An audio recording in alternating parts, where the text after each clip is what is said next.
আসন্ন জাতীয় সংসদ নির্বাচনকে সামনে রেখে ঘোষিত নির্বাচনী ইশতেহারে বিভিন্ন উন্নয়নমূলক ও জনকল্যাণমুখী প্রতিশ্রুতির উপর গুরুত্বারোপ করেছে বাংলাদেশ জামায়াতে ইসলামী। ইশতেহারে যোগাযোগ ব্যবস্থা উন্নয়ন, শিক্ষা ও স্বাস্থ্যসেবা সম্প্রসারণ, কর্মসংস্থান বৃদ্ধি এবং নারী ও যুব উন্নয়নের নানা পরিকল্পনা তুলে ধরা হয়েছে।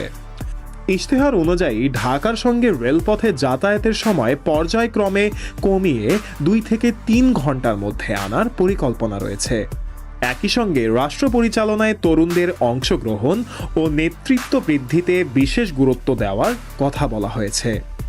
সরকারি চাকরিতে আবেদন ফি বাতিল করে মেধার ভিত্তিতে নিয়োগ নিশ্চিত করার প্রতিশ্রুতিও দেওয়া হয়েছে। পাশাপাশি প্রবীণ নাগরিকদের জন্য বিনামূল্যে স্বাস্থ্যসেবা চালুর উদ্যোগ নেওয়ার কথা উল্লেখ করা হয়েছে।